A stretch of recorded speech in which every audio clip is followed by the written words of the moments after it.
Assalamualaikum warahmatullahi wabarakatuh. Halo semuanya, apa kabar? Semoga kalian selalu dalam keadaan sehat ya.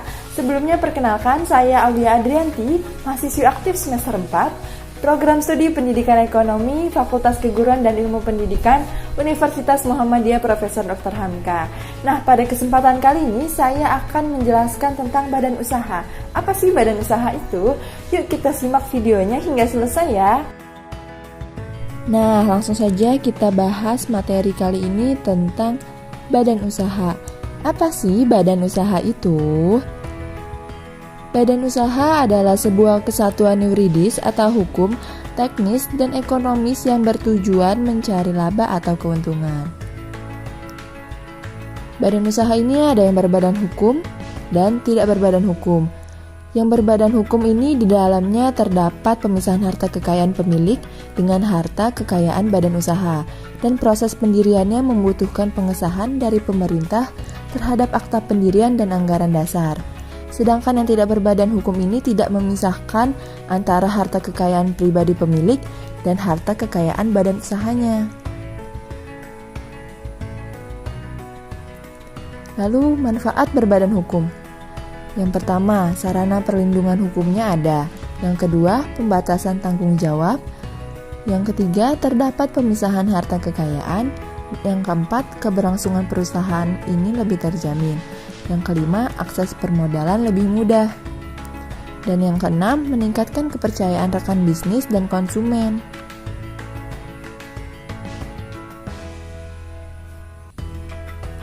Selanjutnya ada kelebihan tidak berbadan hukum. Nah, kelebihan tidak berbadan hukum ini satu, tidak terdapatnya pengaturan jumlah modal yang harus disiapkan dalam menjalankan kegiatan usaha. Kedua, biaya jasa pembentukan akta pendirian dari badan yang tidak berbadan hukum ini lebih kecil daripada yang berbadan hukum. Oleh karena itu, pembentukan badan usaha tidak berbadan hukum dibentuk untuk pengusaha-pengusaha yang menjalankan kegiatan usaha mikro, kecil, dan menengah atau UMKM. Nah, yang berbadan hukum itu ada perseroan terbatas, yayasan, dan koperasi. Apa sih perseroan terbatas itu?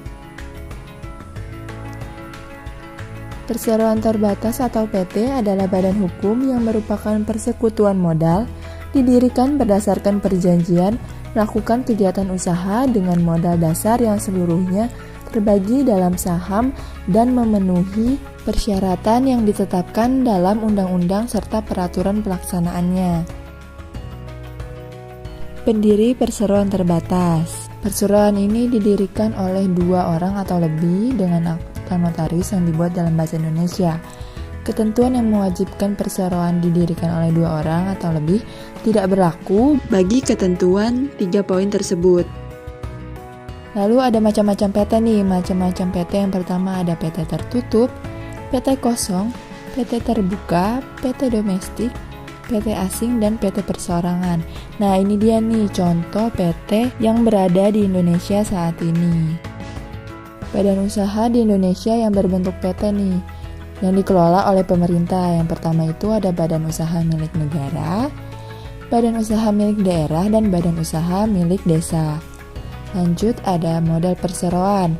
Modal perseroan ini ditentukan berdasarkan kesepakatan para pendiri PT. Paling sedikit 25% dari modal dasar harus ditempatkan dan disetor penuh, disertai dengan bukti penyetoran. Lalu kita lanjut ke yayasan. Apa sih yayasan itu? Yayasan merupakan badan hukum yang terdiri atas kekayaan yang dipisahkan dan diperuntukkan untuk mencapai tujuan tertentu di bidang sosial, keagamaan, dan kemanusiaan yang tidak mempunyai anggota.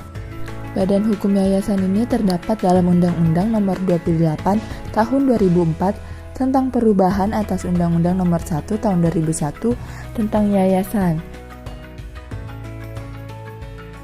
Pendiri yayasan. Pendiri yayasan ini dapat dilakukan oleh WNA ataupun WNI, ataupun WNI dengan WNA. Dengan harta kekayaan pendiriannya dipisahkan sebagai kekayaan awal yayasan. Koperasi. Apa sih koperasi itu?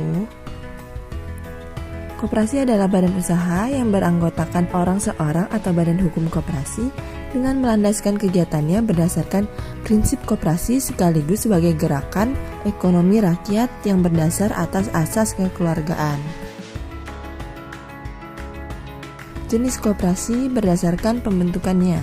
Pertama ada koperasi primer yang paling sedikit didirikan oleh 9 orang dan koperasi sekunder yang paling sedikit didirikan oleh 3 orang. Lanjut ke jenis koperasi berdasarkan kegiatan usahanya. Yang pertama ada koperasi produksi, koperasi konsumsi, koperasi jasa, dan keempat ada koperasi simpan pinjam. Nah, kita lanjut ke badan usaha yang tidak berbadan hukum. Pertama ada perusahaan perseorangan, kedua ada mascap atau persekutuan, yang ketiga ada firma, dan yang keempat ada CV. Apa sih perusahaan perseorangan itu?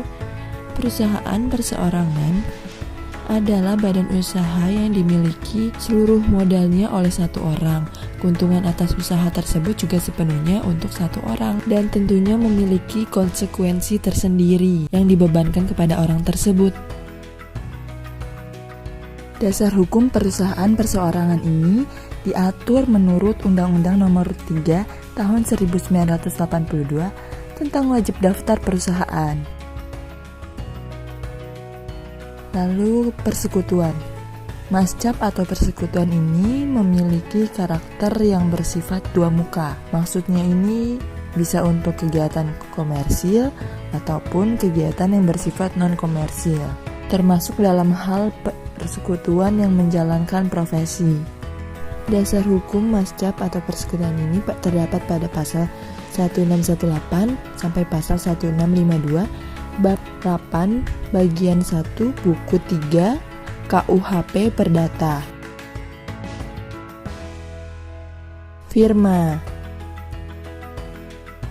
Firma itu adalah suatu bentuk persekutuan antara dua orang atau lebih untuk menjalankan badan usaha di bawah satu nama yang digunakan bersama. Dasar hukum firma ini terdapat pada pasal 15 sampai 35 bab 3 bagian 1 buku KUHD. Lalu kita lanjut ke CV ya.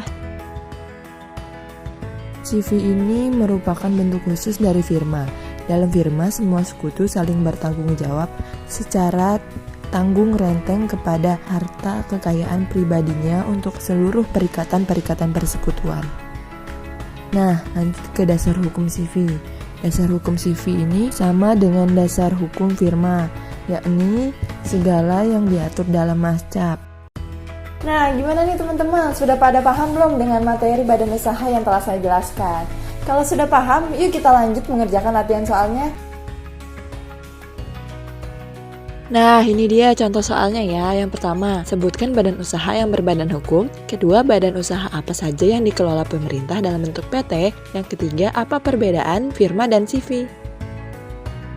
Nah, kita lihat ya jawaban teman-teman benar gak nih? Yang pertama itu jawabannya, badan usaha yang berbadan hukum adalah PT, yayasan, dan koperasi karena sudah tercantum dalam undang-undang mengenai badan usaha tersebut untuk melindungi badan usaha agar dapat akses lebih mudah dan meningkatkan kepercayaan.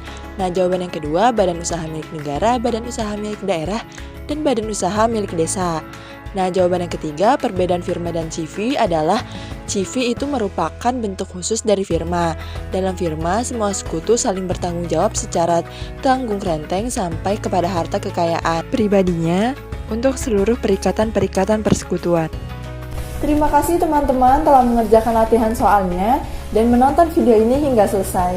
Mohon maaf bila terdapat kesalahan kata ataupun kalimat penjelasan dari saya yang sulit dipahami. Mungkin itu saja yang dapat saya sampaikan. Sampai berjumpa di lain kesempatan. Wassalamualaikum warahmatullahi wabarakatuh.